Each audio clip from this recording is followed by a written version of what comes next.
Buenos días, soy Vanessa Vallejo y este es el podcast del Pan Am Post. Este domingo 1 de abril hay elecciones presidenciales en Costa Rica. Es ya la segunda vuelta, se la disputan Fabricio Alvarado del Partido de Restauración Nacional y Carlos Alvarado del Partido Acción Ciudadana.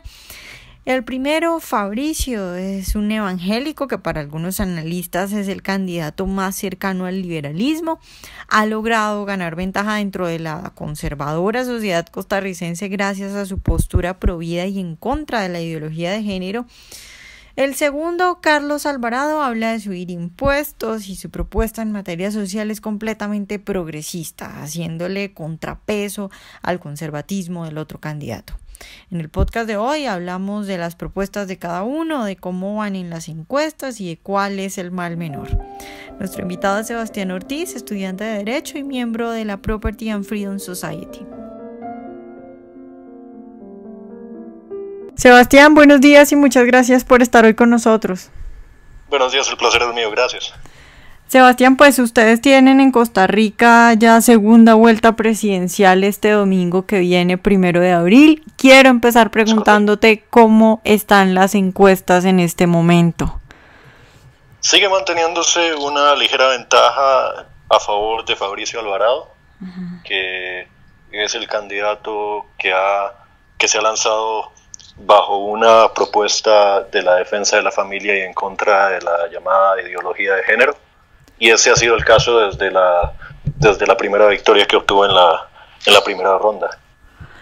Sebastián, quiero preguntarte por las propuestas de los dos candidatos, que son Fabricio Alvarado, el evangélico del que hablabas, y Carlos Alvarado, que es el de Acción Ciudadana, pero no sé si es porque yo no tengo tanta información sobre Costa Rica, pero he estado buscando el plan que tiene cada uno y no es muy exacto. ¿Cuáles son las propuestas de cada uno de estos candidatos? Sí, cabe tal vez ahondar un poco acerca de la historia política de Costa Rica en los últimos 60 años muy brevemente.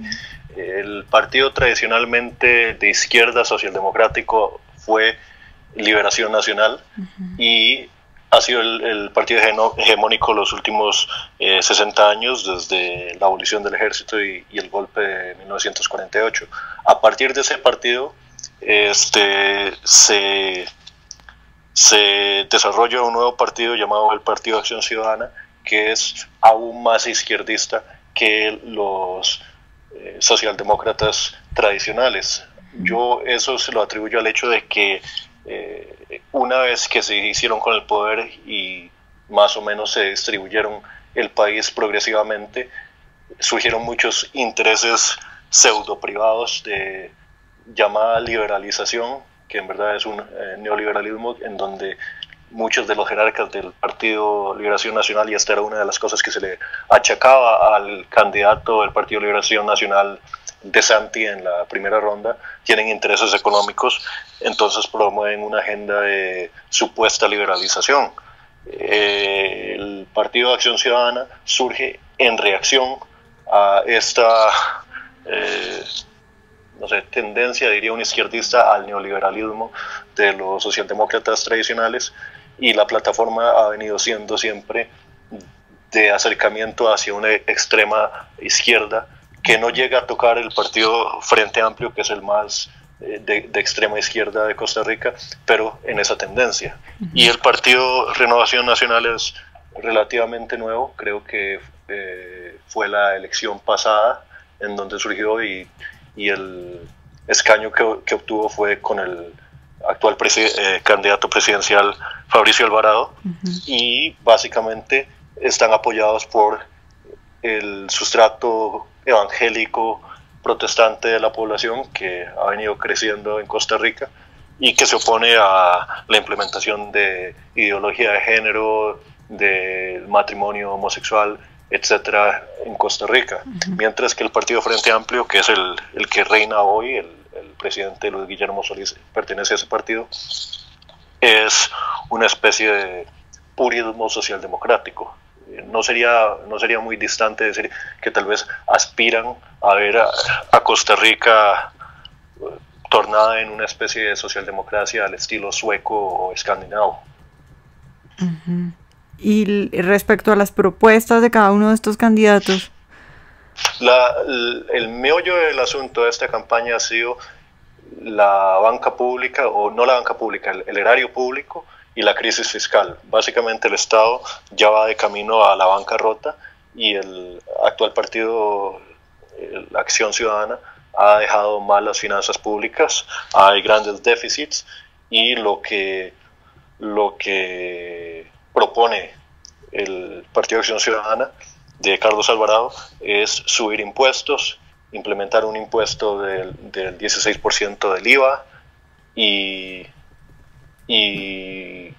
lidiar con el desempleo ampliando plazas. Ayer estaba viendo el último debate entre los dos candidatos y era bastante triste ver cómo desde un punto de vista libertario era una variación de lo mismo de ambas partes. Por un lado uno quería más gasto y otro quería más plazas. El partido de Renovación Nacional se le ha criticado porque es demasiado amplia y demasiado general su propuesta. Si uno se mete a la página web, uno encontrará que de lo que se habla es de valores tradicionales de la familia, de un rol del Estado aparte del de la sociedad civil y las autoridades de la sociedad civil que sean religiosas, pero nada muy específico. Esto se le ha achacado mucho. Una de las cosas que surgió a partir de la segunda ronda es que muchos de los libertarios o liberales clásicos en el sentido económico de los partidos tradicionales se unieron a ambos partidos para conformar equipos económicos extremadamente amplios. En el caso creo que de Fabricio Alvarado estamos hablando de 21 asesores que han pertenecido tradicionalmente al liberalismo clásico, al liberalismo económico, y el candidato que yo apoyé, que fue Otto Guevara, el tradicional libertario costarricense, les achacó. Hay un muy buen video de la Asamblea Legislativa, el Congreso, en donde él achaca sarcásticamente diciendo: vean se han cosechado ideas liberales en ambos partidos, porque pareciera que detrás de esto solo hay conveniencia política. Entonces el punto focal de esta elección debería ser, inicialmente era, el déficit, el gasto público y la crisis fiscal. Y esa es la razón por la cual ambos partidos han implementado a estos economistas liberales. Pero hubo una consulta a la Corte Interamericana de los Derechos Humanos de parte del gobierno actual del Partido de Acción Ciudadana acerca del tema de los matrimonios homosexuales, en donde la Corte Interamericana de los Derechos Humanos hablaba de la obligatoriedad de implementar este tipo de uniones civiles, etcétera. Y entonces se volcó la elección o el enfoque de la elección acerca de eso, lo cual le permitió a Fabricio Alvarado surgir como el líder en las encuestas. Sí, Sebastián, nos hablabas de la propuesta del PAC de subir impuestos y pues que lo fundamental debería ser el problema económico que tienen deficitario. Respecto a eso, ¿cuál es la propuesta de Fabricio Alvarado? ¿O todavía no tiene plan económico? Porque leí hace poco que no tenía plan económico. Eso fue lo que le achacaba insistentemente el señor Alvarado del Partido de Acción Ciudadana. Aunque sí hay un plan de gobierno general, es extremadamente general. Y lo que ocurrió fue una especie de juego de ajedrez en donde cada candidato comenzó a mover sus piezas en reacción al otro. Desde el primer día de la elección, en donde el partido mío, el partido de Otto Guevara, de los libertarios, el movimiento libertario, sufrió la peor pérdida electoral en su historia, ni siquiera alcanzó un escaño y alcanzó a lo sumo como 90,000 votos del electorado. Inmediatamente yo le dije al señor Guevara del partido, que era el candidato presidencial, que el menos malo, a mí me parecía, era era Fabricio, al menos no era del partido tradicionalmente izquierdista de Costa Rica, y efectivamente a los pocos días, al 26, 27 de febrero, yo vi como él le dio la adhesión a Fabricio Alvarado. Y si bien es cierto, si uno lee el plan de gobierno del partido de Fabricio Alvarado, uno se da cuenta de que tiende a dividir más la sociedad civil y el Estado, diciendo como cada uno tiene su lugar, y hay ciertos elementos pseudoliberales, pero una vez que eso pasó, que Otto Guevara le dio la adhesión, entonces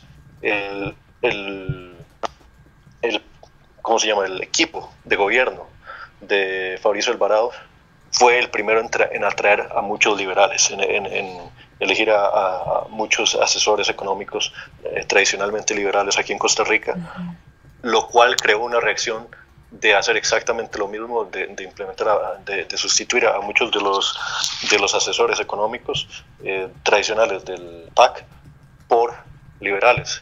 Entonces, si bien es cierto, el que tiende a tener ciertos elementos más liberales, más de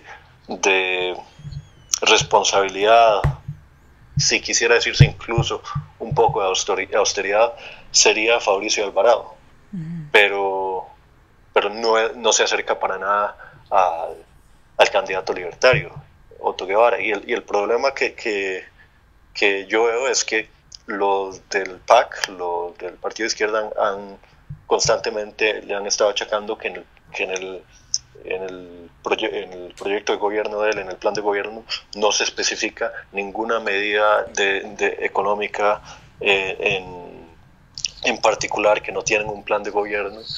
Y lo cierto es que ha habido mucha mala fe en cómo se ha gestionado la campaña política. Por ejemplo, una de las típicas burlas que se le ha achacado a Fabricio Alvarado es que no está preparado, que no tiene la preparación ni la educación del otro, y que no está preparado para gobernar, lo cual desde el punto de vista libertario es bastante ridículo. Si usted se fija en las propuestas específicas, económicas, para contrarrestar la crisis fiscal que habían sido propuestas en la primera, que habían sido expuestas en la primera ronda, ningún candidato tenía mejores propuestas que Otto Guevara. Otto Guevara, que es un graduado de Harvard, y sin embargo no fue hasta la segunda ronda que comenzaron a sacar los trapos sucios los del Partido de Acción Ciudadana acerca de quién estaba mejor preparado o peor preparado para gobernar. Claro, Sebastián, ya para terminar te quiero preguntar ¿qué rol ha jugado ahí esto de la ideología de género y del conservatismo? Porque tú me estás hablando, claro, de liberales dentro de los equipos de estos dos señores, pero lo que yo puedo ver en mis redes sociales, por ejemplo, que tengo libertarios de Costa Rica, es que definitivamente no están con Fabricio Alvarado porque lo consideran demasiado conservador y un tipo peligroso para las libertades individuales, y que a pesar de que se quejan del PAC, parece que estuvieran con el PAC. ¿Tú cómo ves esa reacción ahí de los liberales respecto al cristianismo de Fabricio Alvarado? Aquí me es imposible no extenderme un poco porque hay que dejar ciertas cosas en claro. Primero que todo, el liberalismo, uno podría llamarlo radical en Costa Rica, ha sido liderado desde el comienzo por el partido Movimiento Libertario, por Otto Guevara, y poco a poco se ha venido, por razones de apelarle a las masas, al electorado, etcétera, se ha venido aguando, y esto es un fenómeno no particular del libertarismo costarricense, sino del libertarismo en general desde los 90 hasta hoy en día, se ha venido tratando de compatibilizar el libertarismo de propiedad privada con el estilo de vida o los estilos de vida diversos de la izquierda socialdemocrática, y esto ha creado una división que se ha hecho sentir. El caso es que, por ejemplo, hay un partido que ni siquiera estaba en la papeleta, de un señor Eli Feinstein, que era Partido Liberal Progresista, que era una versión de Estado pequeño y valores de liberalismo cultural, de lo que todos estamos acostumbrados de favorecer las uniones civiles entre homosexuales, el uso de drogas recreativas o medicinales, etc. Mientras que la posición más tradicional, que desciende de los más excelsos teóricos libertarios que han habido, que son Rothbard y Hoppe y Mises, es que si bien es cierto que bajo un régimen político libertario cada quien es libre de hacer lo que quiera, la consecuencia de eso es que sería extremadamente caro socialmente desde el punto de vista del ostracismo el ejercer esos derechos. Es decir, puede alguien tener la libertad de tomar drogas, pero al mismo tiempo tiene la libertad de asociación los patronos de hacer exámenes y excluir y discriminar contra los que lo hacen. Entonces esta división que se ha venido manifestando en el libertarismo, obviamente se ha manifestado aquí en Costa Rica. Yo tuve la oportunidad de entrevistar para la Juventud Libertaria al que era el candidato a la vicepresidencia del Partido Libertario antes de la primera ronda, Franz Tattenbach, y yo le dije graciosamente que él ha trabajado mucho en todo lo que tiene que ver con clima, cambio climático, etcétera, y era como por decirlo así, el elemento verde del equipo ecologista del equipo libertario. Entonces yo le dije graciosamente que típicamente se dice que los ambientalistas son sandías, verdes por fuera pero rojos por dentro, y que no tiene que ser necesariamente el caso.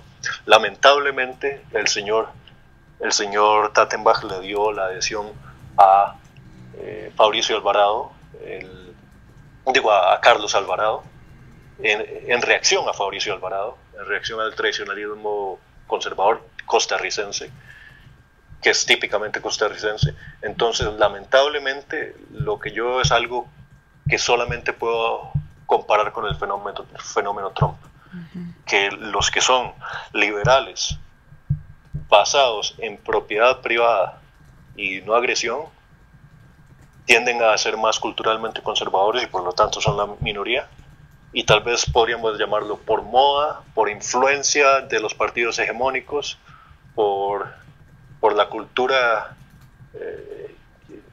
yo diría decadente, que ha partido a partir de la socialdemocracia.